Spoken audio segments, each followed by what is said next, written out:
অঙ্ক দিয়েছি 81 into 81 into 81 into 81 কে 9 এর ঘাতের আকারে প্রকাশ করতে হবে। ঠিক আছে, কত ঘাতের আকারে প্রকাশ করা? 9 এর ঘাতের আকারে প্রকাশ করতে। তাহলে 81 কে অনলি 81 কে অনলি 9 দিয়ে ভাঙবো। কত হয়? 9 9 81। কটা 9? দুটো। তাহলে কি লিখতে পারি? 9 স্কয়ার। তাহলে 81 গুণিত 81 গুণিত 81 গুণিত 81 কটা 9 স্কয়ার? চারটে। 9 স্কয়ার হবে, তাই তো?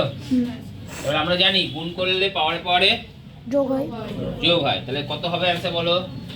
9 to the power 8 2 plus 2 plus 2 plus কত? 2 মানে 9 টু দি পাওয়ার 8। বুঝা গেল? ক্লিয়ার হয়েছে কথা? তাহলে কোন সূত্র লাগালাম?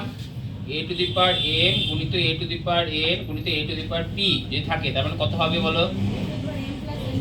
a to the power m plus n plus p। এই সূত্র লাগালাম, ঠিক আছে? এবার কোনো কারণে অঙ্ক যদি 9 এর ঘাতের জায়গায় বলতো 3 এর ঘাতের আকারে প্রকাশ করো, 9 এর জায়গায় 3 বলে দিচ্ছি, হয়েছে? তাহলে আমি কি করব? 9 81 কে তখন কত দিয়ে ভাঙবো? 81 কে অনলি 9 দিয়ে 9 দিয়ে ভাঙবো। 3 দিয়ে ভাঙবো। তো 3 ভাঙবো, 3 27 81, 3 9 27, 3 3 9। তাহলে 81 সমান কটা 3? চারটে। চারটে 3 যদি হয় তাহলে 3 টু দি পাওয়ার কত লিখবো? 4 লিখবো তো? তাহলে 81 কবার লিখবো?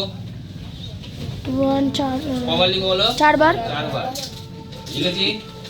তাহলে 81 এর জায়গায় কত লিখবো? 3 to the power 4। 3 to the পাওয়ার 4 কবার লিখবো? 4 বার। গুণ করলে পাওয়ার পরে কি করতে হয়?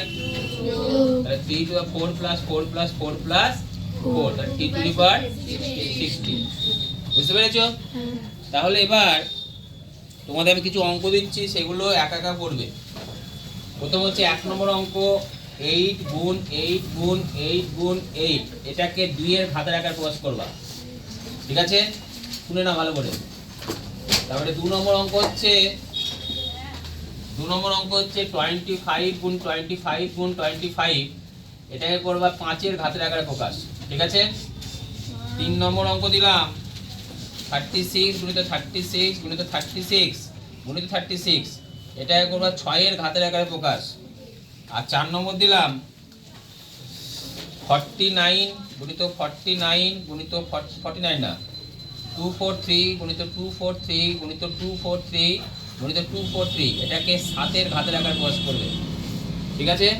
আর 5 নম্বর দিচ্ছি 625 গুণিত 625 গুণিত 625 গুণিত 625, এটাকে 25 এর ঘাতের আকারে প্রকাশ করবে। কত ঘাতের আকারে প্রকাশ করবে?